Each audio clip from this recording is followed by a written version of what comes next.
Hello friends, welcome to my YouTube channel. आज हम लोग जानेंगे चीन के हान वंश के आविष्कारों के बारे में। और अगर आपको वीडियो अच्छा लगे तो चैनल को सब्सक्राइब करें, वीडियो को लाइक करें, कमेंट करें। चलिए देखते हैं यहाँ पे बताया गया है।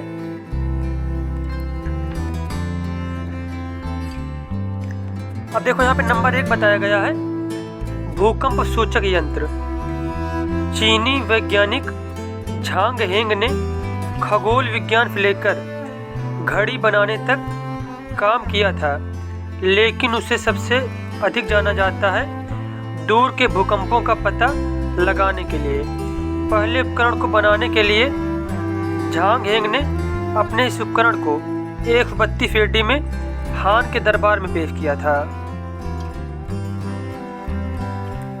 अब देखो ये उपकरण दिखाया गया है। ये देखो ये उपकरण बनाया गया था और इससे किसका पता चलता था? अगर भूकंप आता था तो इससे भूकंप का पता चल जाता था। अब देखो यहाँ पे बताया गया था इसकी विशेषता थी क्या और कैसे पता चलता था भूकंप। अब देखो यहाँ पे बताया गया है, जब भी इस यंत्र को कोई कंपन महसूस होता है तो धातु को ड्रैगन के मुंह से एक बाल धातु के मेढक के मुंह में चली जाती है, जिससे जोर से झंझनाहट की आवाज़ आती है, जिससे पता लग जाता है कि भूकंप आने वाला है। ये देखो यहाँ पे दिखाया गया है, ये जो यंत्र है यही है भूकंप को पहचानने वाला यंत्र। और नंबर 2 में बताया गया है, झूलता पुल। रॉबर्ट टेम्पल के अनुसार हान राजवंश के होनहार कारीगरों ने झूलते पुल के विकास को अंजाम दिया था। यह एक प्रकार का सपाट मार्ग प्रारंभ में रस्सियों को जोड़कर बनाया जाता था, लेकिन बाद में से 90 एडी के आसपास हान के कुशल इंजीनियरों ने लकड़ी के तख्तों के साथ अधिक परिष्कृत संरचनाओं का निर्माण किया था। इस तरह के झूलते पुल भारत के पूर्वोत्तर राज्यों में आज भी रस्सियों और पौधों की जड़ों से बनाए जाते हैं। और देखो ये पुल दिखाया गया यहाँ पे, इस प्रकार का पुल जो है ये शुरुआत की गई किसके द्वारा? चीन के जो हान राजवंश थे उन्हीं के द्वारा। ये देखो ये पुल दिया गया यहाँ पे। नंबर 3 में बताया गया है, कागज का आविष्कार। कागज का सबसे पहला स्क्रैप अभी भी अस्तित्व में है। यह स्क्रैप चीन में पाई गई एक कब्र में 1957 में पाया गया था और जांच में पता चला कि यह स्क्रैप 140 और 87 ईसा पूर्व के बीच बनाया गया था। अब यहाँ पे देखो बताया गया है, अच्छी क्वालिटी के कागज का आविष्कार चीन के हान वंश के सम्राट होती के दरबार के राजनेता काई लुन ने 105 एडी में किया था। अब देखो आगे बताया गया है, उन्होंने पेड़ की छाल, भांग, सन के छिलके और मछली पकड़ने के जाल के टुकड़ों को मिलाया और फिर कुछ और क्रिया करके कागज को बनाया था। उसके बाद नंबर 4 दिया गया है, डीप ड्रिलिंग।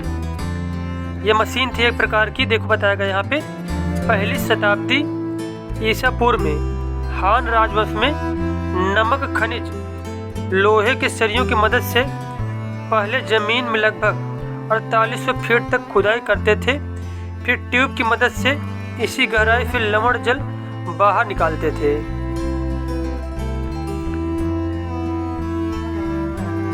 उन्होंने जो तकनीक विकसित की वह आधुनिक तेल और गैस की खोज की दिशा में अग्रणी है। इसी के आधार पर अब तेल और गैस खोजा जाता है। ये देखो यहाँ पे मशीन बनाई गई है, ये जो डीप ड्रिलिंग मशीन है, ये मशीन है। ये भी बनवाई गई थी किसके द्वारा? हान वंश के शासकों के द्वारा। अब यहाँ पे देखो नंबर 5 बताया गया है, घोड़े की रकाब का आविष्कार भी हान राजवंश में ही हुआ था। एक हान राजवंश के आविष्कारक ने कच्चा लोहा या कांस्य से यह उपकरण बनाया था जिसने घुड़सवारी करना बहुत आसान बना दिया था।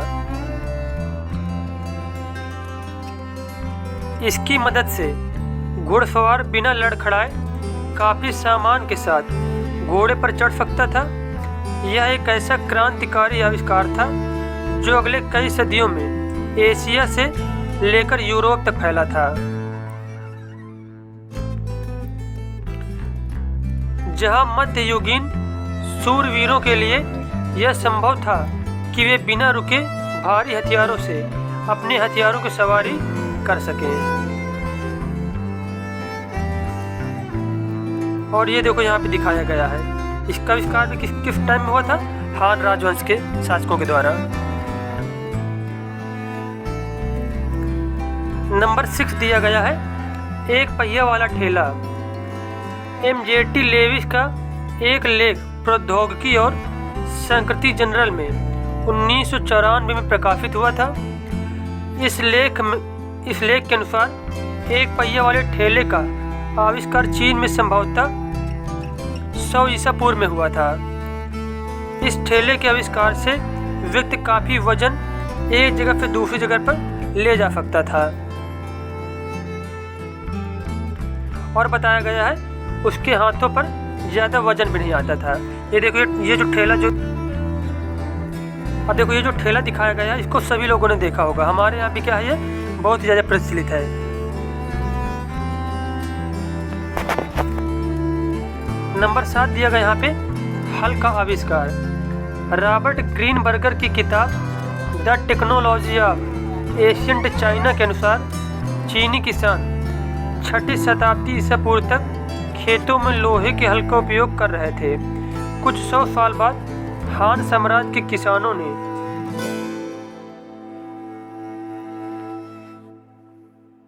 एक ऐसे हल का विकास किया जिससे कम ताकत की मदद से भी खेत की जुताई करना आसान हो गया और खेतों में पहाड़ियों के आकार की क्यारियां बन जाती थी, जिससे मिट्टी के कटाव को कम करने में भी मदद मिलती थी। और ये देखो इस हल का जो है चित्र दिखाया गया, इस प्रकार का हल बनाया गया था। धन्यवाद।